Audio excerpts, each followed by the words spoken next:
Hello, I'm Derek Oxton with In-Flight Archery.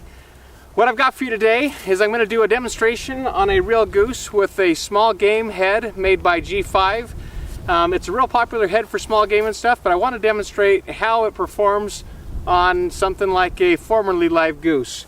The bow I'm going to be shooting is a Centaur Chimera. It is a 65-pound longbow hybrid. You compound guys, it's going to have better performance, obviously, because it'll be going a lot faster. But for this demonstration, I'll be using the longbow. I'll be shooting about 15-20 yards, and I'll take a breast shot just to show you what kind of penetration you can expect with this kind of a head. Now, I've suspended it so that when the arrow hits it, it's got a chance to give a little bit, which is going to be a little more realistic as to how it's really going to penetrate, because when a bird's flying in the air and an arrow hits it, it's going to get knocked back a little bit. It's not like if you laid it on the ground and took a shot. You get a lot better penetration if it was sitting on the ground. So it'll have a little bit of movement. But it should give us a good representation of what to expect. So I'm going to run back here real quick and take a shot here and show you what it's going to do.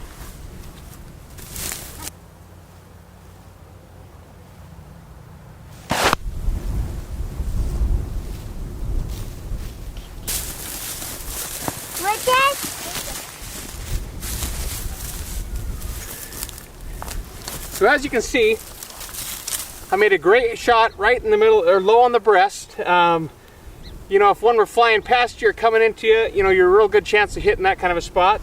But I'm going to grab the camera and I'll zoom in before I pull that out just to show how much penetration or how little penetration it got. Now keep in mind that goose are big birds. They've got a lot of thick down and feathers that really help to deaden any impact. So I'm going to switch the camera around so you can see the penetration. So now, as you can see, it didn't come out the backside. I'm going to put my feathers right up against the flesh, compressing the down feathers just to kind of give you an indication. So that went in a pretty good amount. Now if I'd hit in the breast, that hit just below the breastbone, so it gets into some of the innards there. Now that was a pretty good hit on that, got decent penetration. But that is definitely not one of the vital area spots, so the bird would likely have sailed off with that arrow. If I were using something like a broadhead, it probably would have blown right through.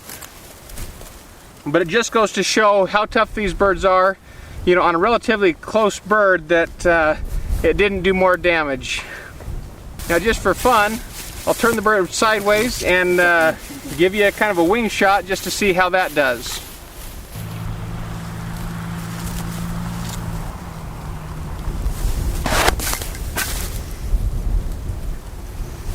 That bird took a full-on shot, and it really didn't do anything to the body.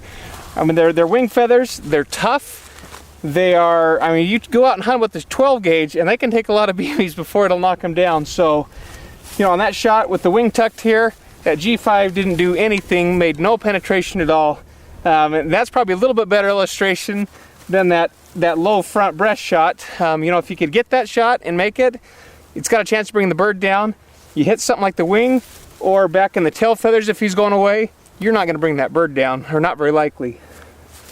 So, moral of the story, if you're going to go for geese or big birds, you really should use a broadhead. Now compound guys, you got a lot more power than some of these long bows. You can get away with a little more, but I still highly recommend using a broadhead. Or, if you're really going to go for head or wing shots while they're flying, more power to you. Something like a Magnus bullhead, or a Clark pheasant spear, something like that. They can break their necks or break a wing, get them on the ground so you wear your dog, or you can chase them down and get them. Those are some of your best options. Blunts, doesn't really matter what kind they are. I don't recommend them. If you want good success, go with the broadhead. And until next time, good hunting.